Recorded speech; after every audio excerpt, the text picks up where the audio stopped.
Have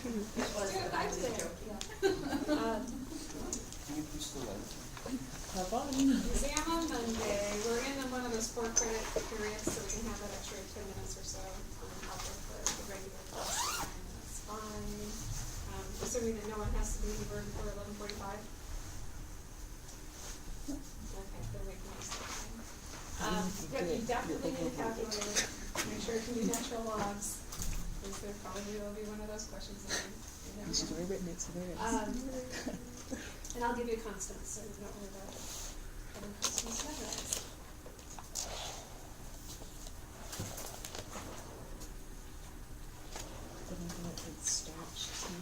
Alright, last bit of glucose stuff. Gluconeogenesis.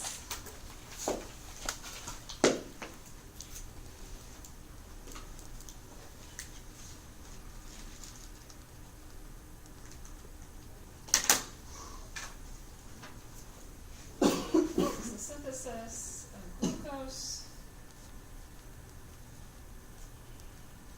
from non-carbohydrate sources.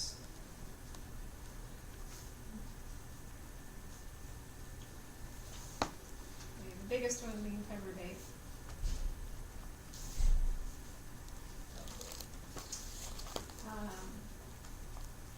But also lactate. Certain citric acid cycle intermediates. We'll look at those after the exam. And some amino acids.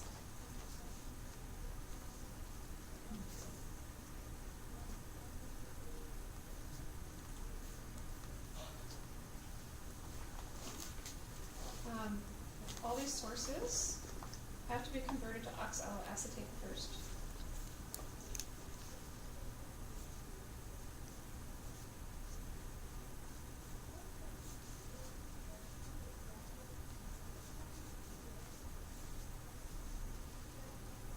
There's a couple of carboxyl groups in this.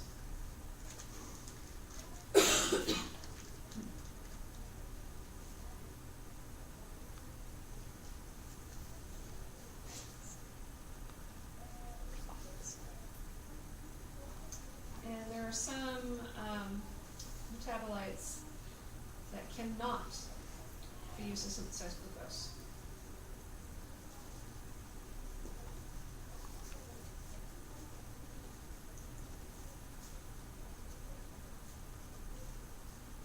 Not directly anyway.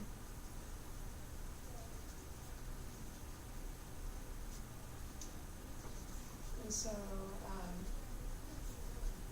and this might surprise you that fatty acids or fats, that's one of them, can't be used to synthesize glucose. These things are usually broken down to acetyl coenzyme A.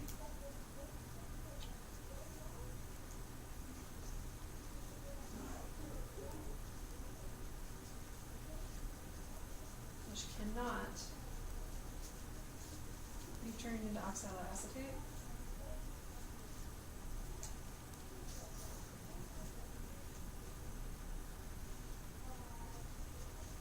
So, for example, all of our fatty acids, we can break them down to acetyl coenzyme A.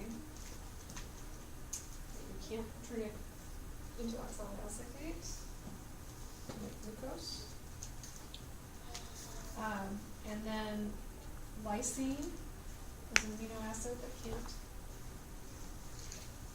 And leucine is an amino acid that can't. Can isoleucine?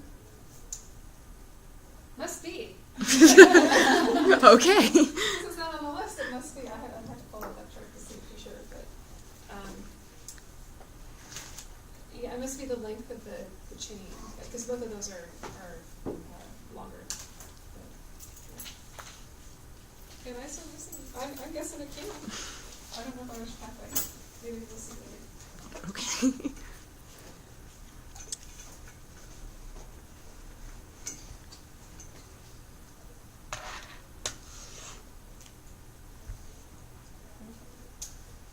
steps.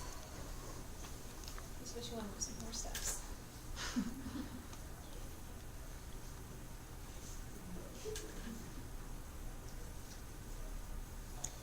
And this is starting from pyruvate.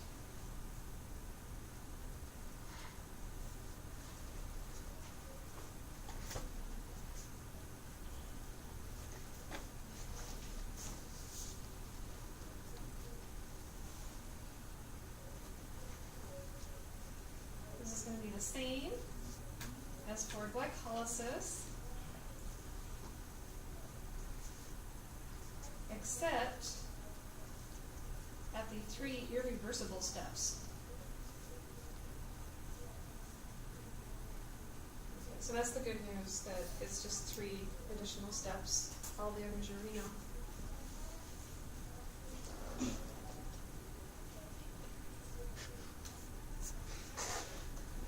remember what they are? 1, 3, and 10. 1, 3, and 10. Let's go backwards. 10, 3, and 1. Since gluconeogenesis is going to be backwards. So we have to replace pyruvate kinase. We have to replace PFK. And we have to replace hexokinase.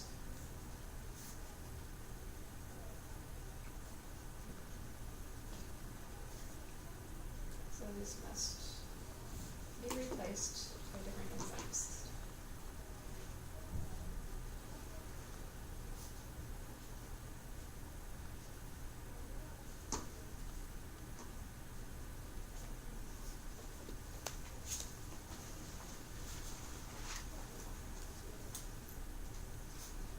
Okay, so here's the whole thing again. So in blue, glycolysis, in red, gluconeogenesis, and there are my 3 irreversible steps. We talked about this one a little bit already because that was our substrate cycling example.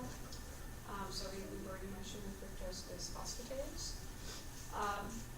The hexokinase is replaced by a phosphatase. Pyruvate kinase, though, is actually replaced by 2 steps. There's 2 enzymatic steps here, so that was a little different, and that's where we get our oxaloacetate. So everything that enters into gluconeogenesis has to first be turned into an oxaloacetate.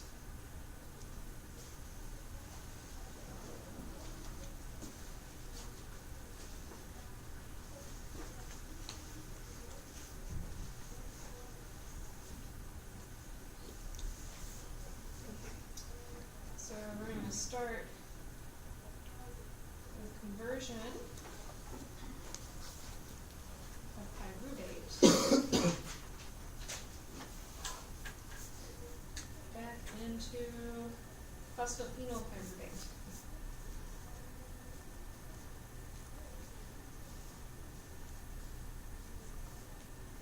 Or PEP.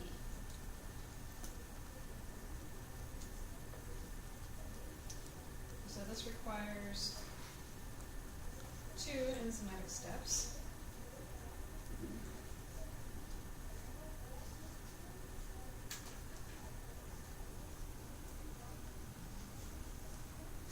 And it converts pyruvate first to oxaloacetate.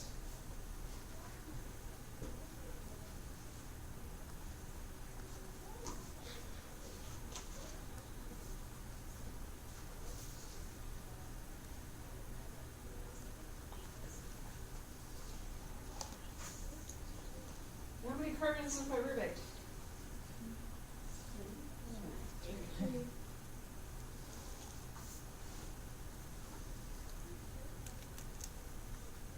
How many carbons in oxaloacetate? 3. Ooh, 4. 4. Yeah. So oxaloacetate has an extra carbon, which means that we have to pick up a carbon from somewhere.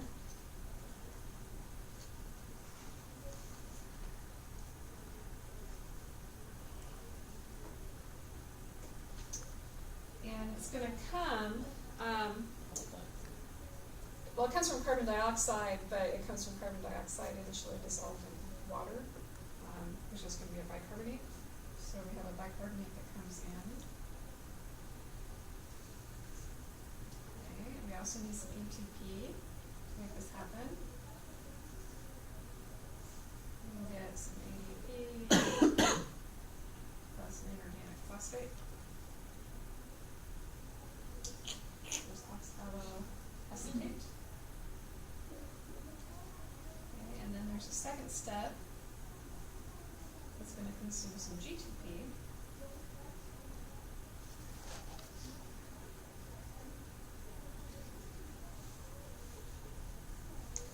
So we're going to get our phosphate group for our PEP.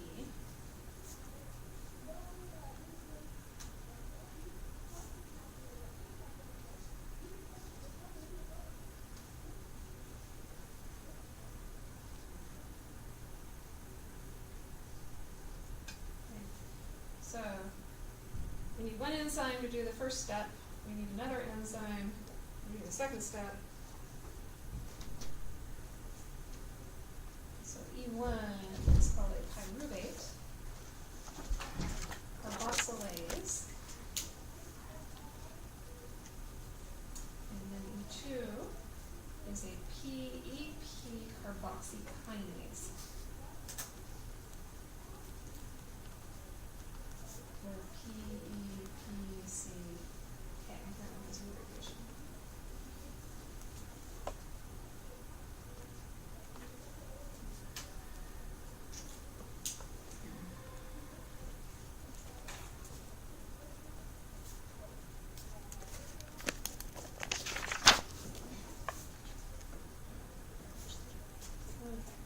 We're going to look at this mechanism. This is not a mechanism I expect you to know by heart. Or the first one. Okay, so this is my pyruvate carboxylase that requires some ATP. And then this is my bicarbonate. And in the first step, we actually just sort of activate the carbonate. Phosphate group is a bicarb. And then it's released as a carbon dioxide. So this is such a funny thing. So you have carbon dioxide dissolved in water, and ATP is used really to get it into the gas form. But then that's immediately attacked by a biotin. Okay, so if you're thinking about your vitamins, here's another cofactor. And this one is a prosthetic group because it is actually physically attached, covalently attached to the enzyme. So it's a lysine side chain, and we have this biotin group that's attached to it. But this then attacks the carbon and it adds that carboxyl group right to the biotin. And so that's the first part, is just getting the carbon dioxide attached to your biotin. And then in the second part, pyruvate comes in, and you're basically losing the CO2. We are pulling off a proton from the third carbon on the pyruvate, so that it sets up for kind of an electrophilic attack to add it to the oxaloacetate. This is weird, much different than anything that we've seen before. Okay. Looking at this, what I would like you to remember is that it requires biotin. It's a prosthetic group. And what kind of enzyme mechanism does that represent? So how would you classify the pyruvate carboxylase?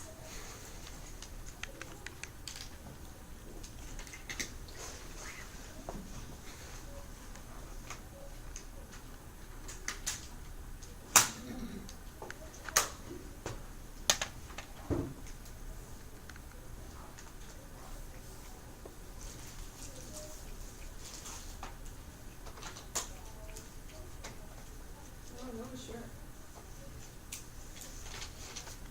Positive. Those of you who picked D, why did you pick D? Because it's adding something while using ATP. We used up ATP and we added something. That is right. so it is a ligase. So if we go back Some here, L. we are consuming ATP. We're not adding a phosphate group to anything permanently. The net result of this is that we hydrolyze the ATP. ATP is needed to kind of activate the bicarbonate to make it into the carbon dioxide. And whenever you see a ligase, you're joining two things together with the consumption of ATP, and ATP is always needed to activate something for the joining. So that is a ligase.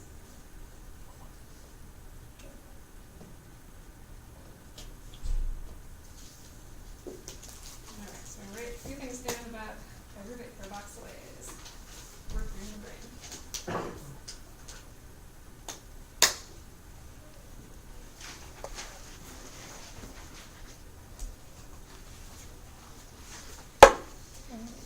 So this requires ATP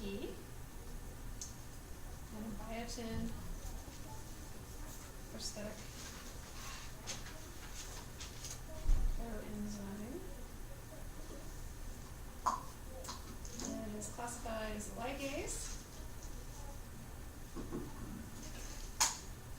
So it's going to consume ATP in order to join together carbon dioxide and pyruvate.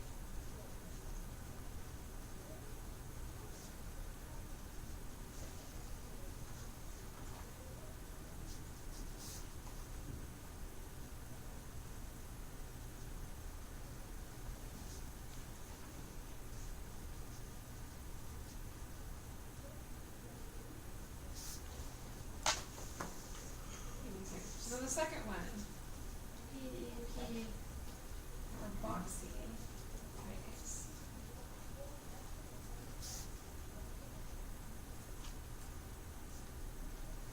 How many carbons does PEP have? 3. And oxaloacetate has 4. So this is also kind of funny because we're going through the step where we're going to add a carbon to carbon dioxide, but we need to get rid of it again. So we bring it in and then we get rid of it right away.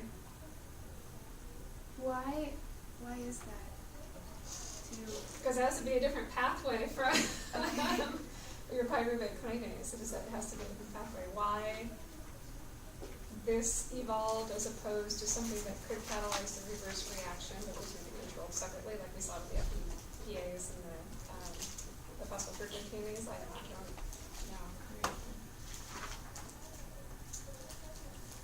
All right, so oxaloacetate. This one we're going to consume some GTP, and in the end we're going to add that phosphate group from the GTP, and we're going to eliminate carbon dioxide. Okay, so we just completely lose that carboxyl group that we just went through. Some trouble to add a carboxyl group, so that's kind of funny. All right, so knowing that, how would you classify that enzyme?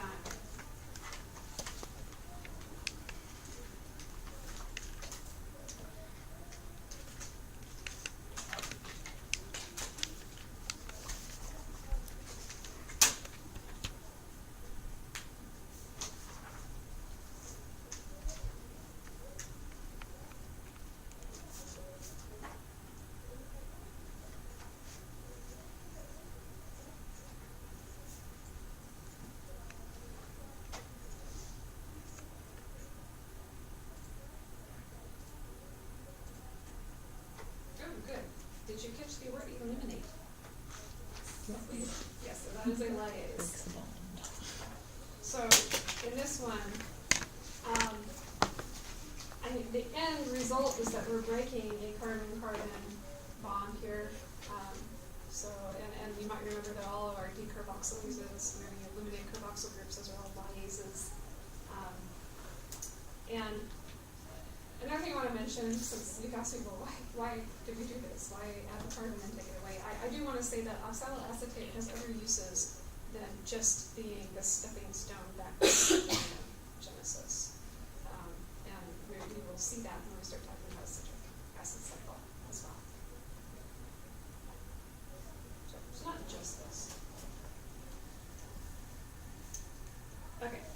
So this one requires GTP, which is an ATP equivalent. So this costs energy.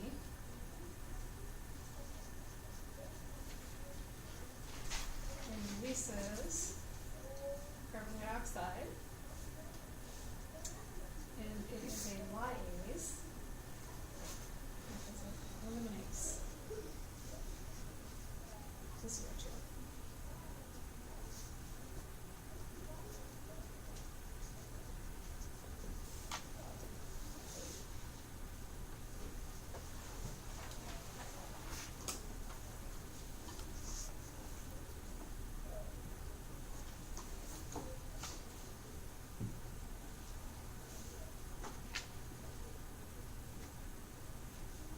Conversion of pyruvate to oxaloacetate happens in the mitochondria.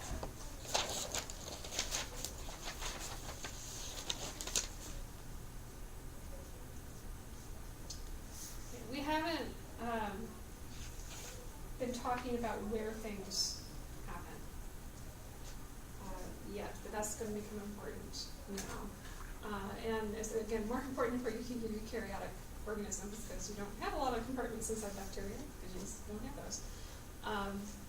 And we will usually focus on eukaryotic, and yeast is most often going to be the model organism for that. But what we haven't said up until now is that glycolysis occurs, in the cytosol.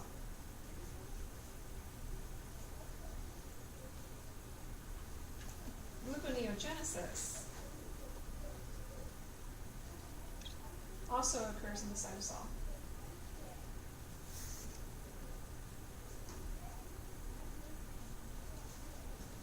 Okay, but that very first step of gluconeogenesis has to happen inside the mitochondria.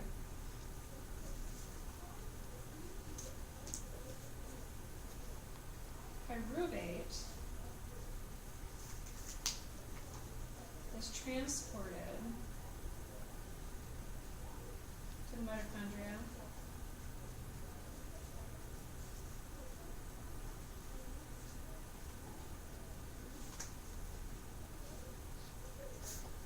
via an OH minus hydroxide intake order. So what does that mean?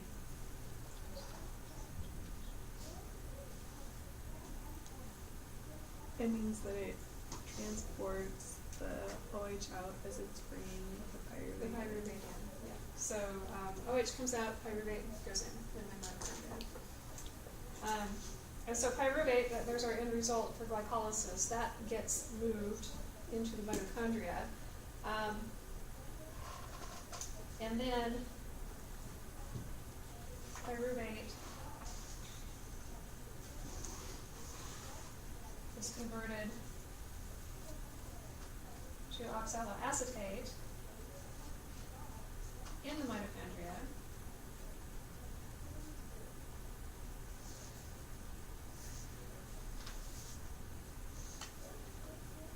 Okay, so our enzyme, or pyruvate carboxylase, is only found inside the mitochondria.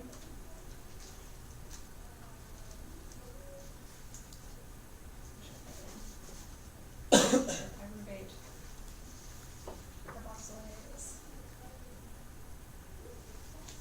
is in mitochondria only. But the second step, the PEP carboxykinase, and this differs by organism, so what I'm telling you is true for humans. It's found in both the mitochondria and in the cytosol.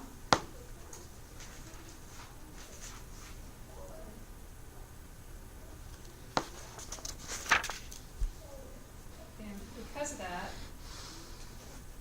you have to have some sort of method of transport. So oxaloacetate and or PEP need a transport system.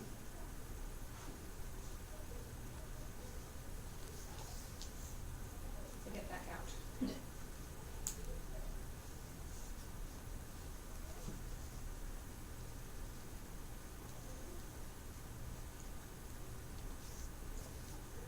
Okay, PEP has its own transport protein.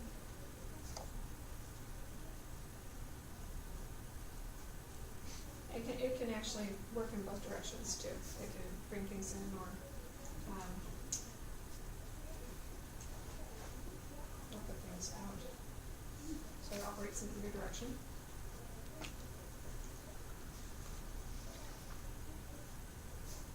Oxaloacetate doesn't have its own transporter.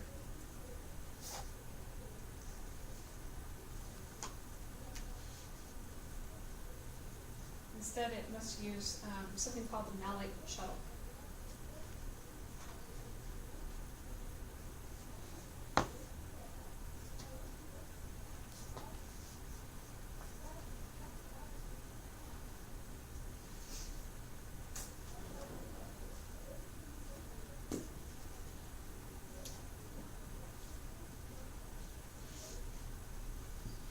Okay. The malate shuttle is something that we will talk about again later in the semester. But here it is. So this is the membrane of my mitochondria. It's the inner membrane, and we're going to talk later about the difference between the inner and the outer and all that. But for now, this is the important barrier between mitochondria and the cell wall. And oxaloacetate cannot cross it. It has to be converted to malate, or there's also an aspartate shuttle, so it has to be converted to malate. Malate has a transporter protein, and then over here, it has to be converted back into oxaloacetate. And then alternatively, it could be converted to aspartate. Aspartate has its own transporter, and that can be converted back into oxaloacetate on the other side. But oxaloacetate itself cannot cross. And then down here is our PEP, has its own transporter in either direction. So we'll see that figure again later. For now, it's just good to know where oxaloacetate is being made from pyruvate, and that has to happen in the mitochondria.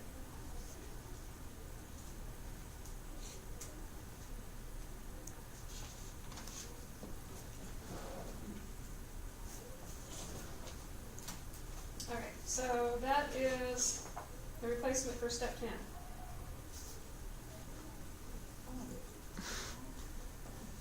There's just two steps, replace step 10. So now we're going to look at step 3, and we're not going to spend any time on this. Conversion of F1,6 bisphosphate to just a fructose 6-phosphate. Okay, so remember that was step 3. Glycolysis.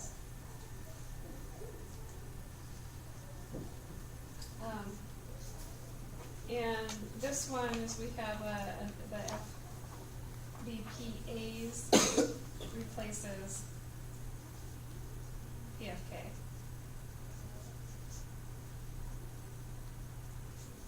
So this is just a phosphatase. And hydrolyzes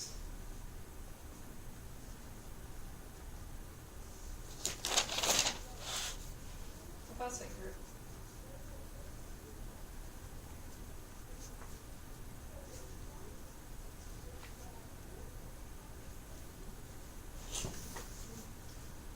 And then our step 1 is conversion of glucose 6-phosphate to glucose. So that was our reverse of step 1 glycolysis.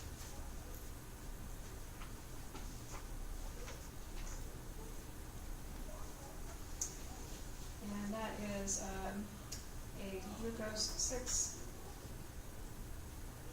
phosphatase. Glucose 6P phosphatase. And again, so this is just a phosphatase. neutralizes off the phosphate.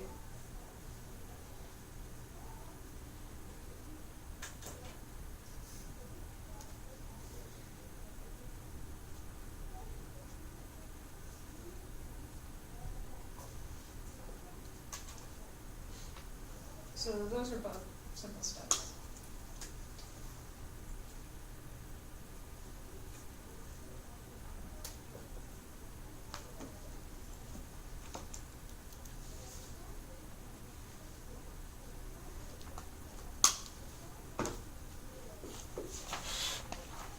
Energy cost.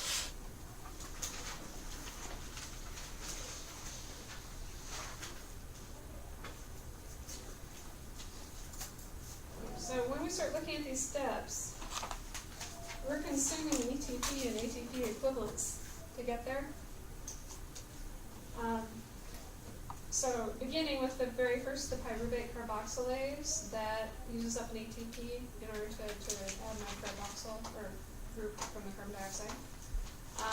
And then the PEPCK uses up a GTP, which is an ATP equivalent. And then, that's what we got going on here. Okay, ATP going to ADP, because we have to do that reverse of that step. So the kinase made ATP, and now we're going to do the reverse of that reaction, and the kinase is going to use up an ATP to put the phosphate group back onto the phosphoglycerate.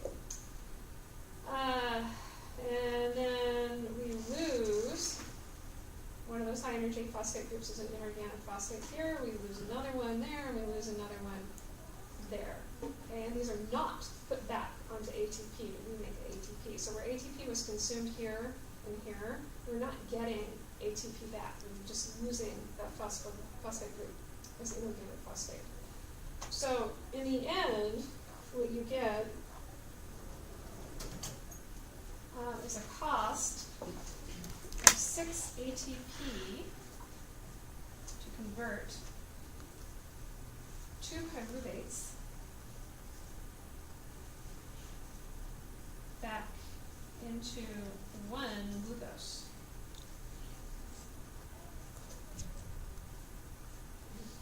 So that ends up being 2 ATP at the pyruvate carboxylate step.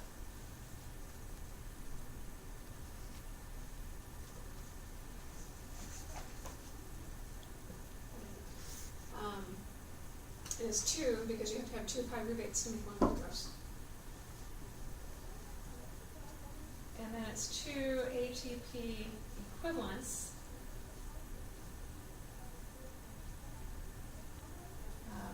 which was our GTP, at our PEPCK step.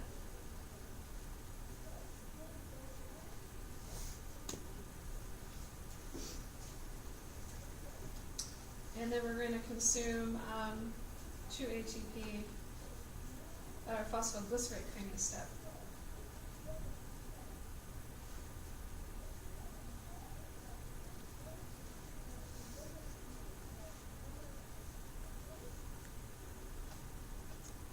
Which is going to take our 3-phosphoglycerate and turn it back into a 1,3-phosphoglycerate.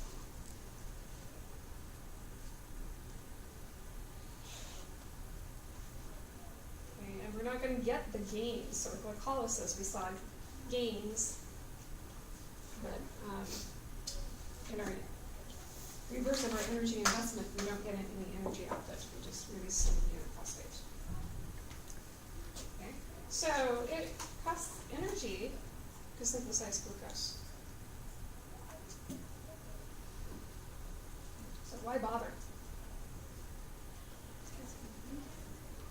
Because we need it. Why do we need it? There we go. Our brain needs a constant supply of glucose or ketone bodies, which we will talk about later.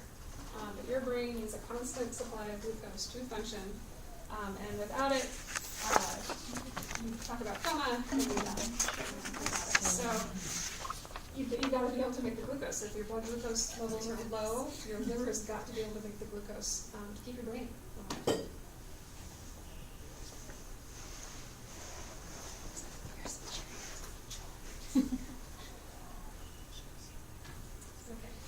control of gluconeogenesis.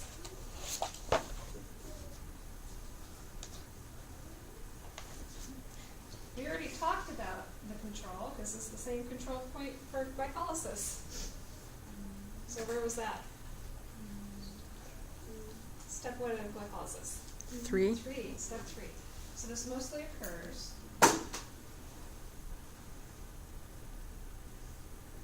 at the substrate site lane.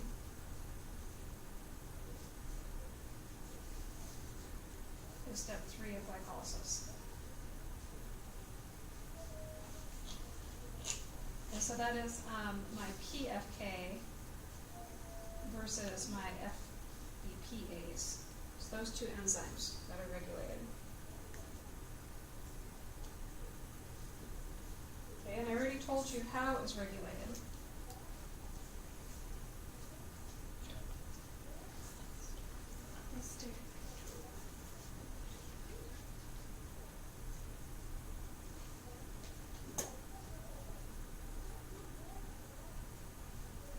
Allosterically controlled enzyme step.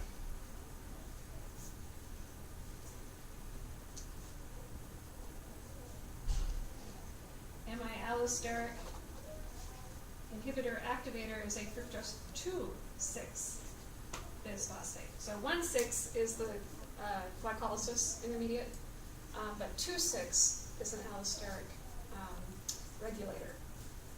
And it is both an activator and an inhibitor. It inhibits the FBPase.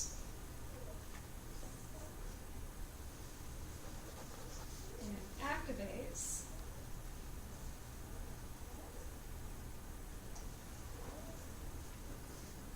the PFK.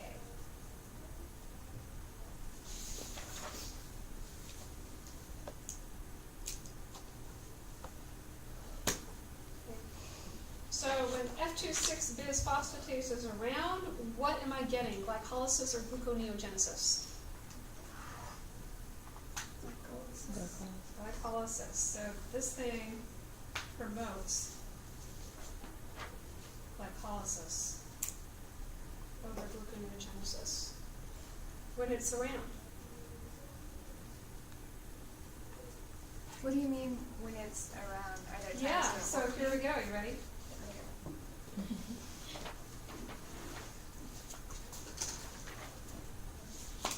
The concentration of fructose 2,6 bisphosphate is under hormonal control.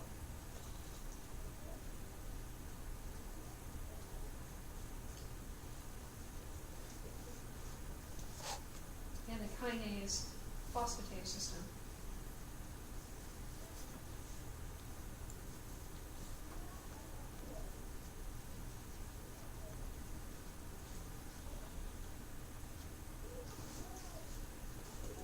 So fructose 6-phosphate can be converted into a fructose 2,6 bisphosphate.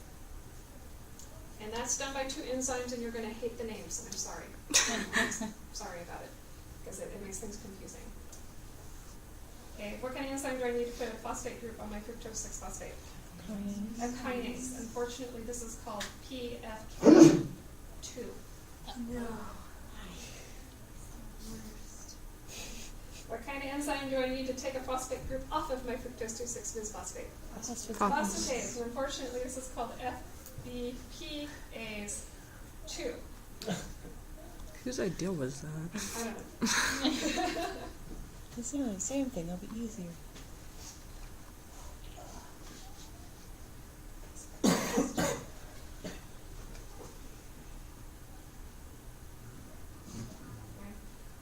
To get the phosphate group, I have to bring an ATP in, and then I'll have an ADP that leaves. Here, it's water that comes in, and an inorganic phosphate that leaves.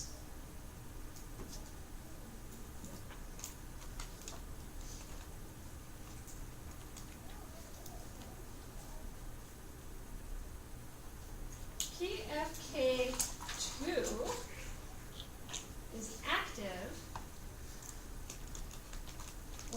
phosphorylated.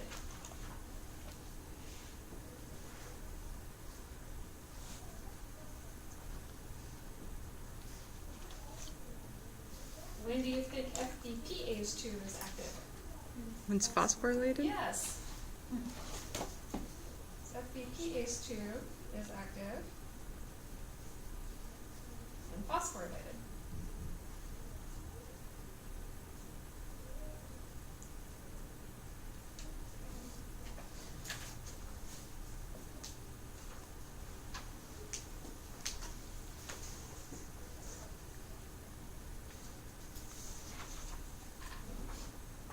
Phosphorylation is controlled by what do you think? Oh, sorry, favorite kinase? PKA. Phosphorylation is controlled by a PKA activated kinase pathway.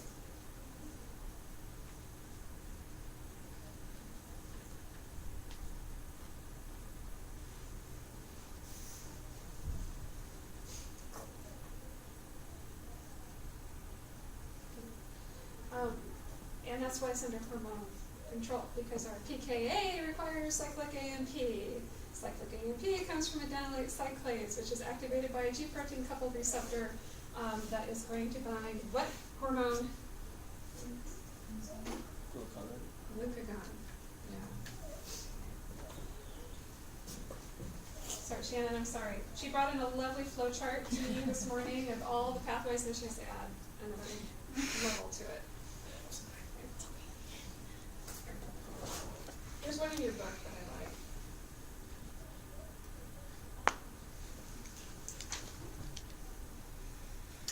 like.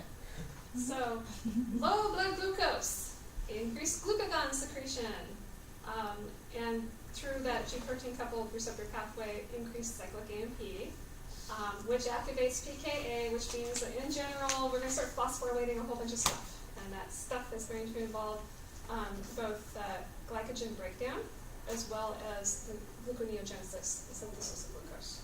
Because we need glucose, and it's got to come from either the starch we're storing or we have to make it.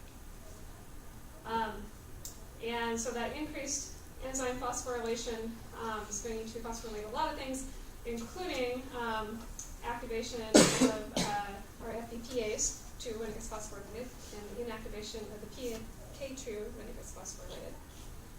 Since the phosphatase is now active, I'm going to make less of the F26 bisphosphate, which means that PFK, which needs it to be active, is going to be inhibited, and the FBPase is going to be activated through the allosteric regulation, and that results in an upregulation of gluconeogenesis and a downregulation of glycolysis.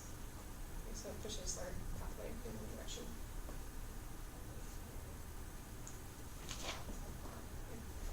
Can I give you a general rule of thumb? Yeah, okay. General rules are good. So in general, an increase in PKA activity means an increase in glycogen breakdown and an increase in gluconeogenesis. So when you're trying to remember what is activating what, if you can remember that PKA activity always goes with glycogen breakdown and gluconeogenesis, that is a great place to start. And a decrease in PKA activity is going to mean an increase in glycogen synthesis.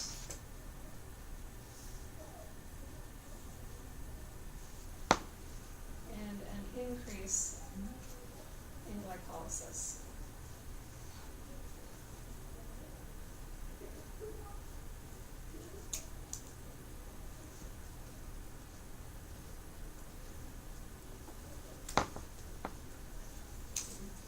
This always goes with low blood sugar. And this always goes with high blood sugar.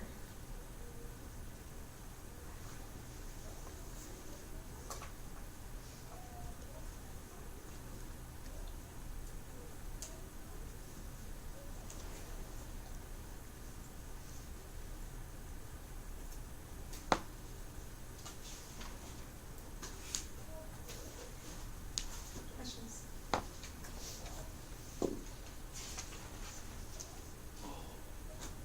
What's on the test? Everything. Everything. Well, that- It's a speaking test. I got it on 2 pages.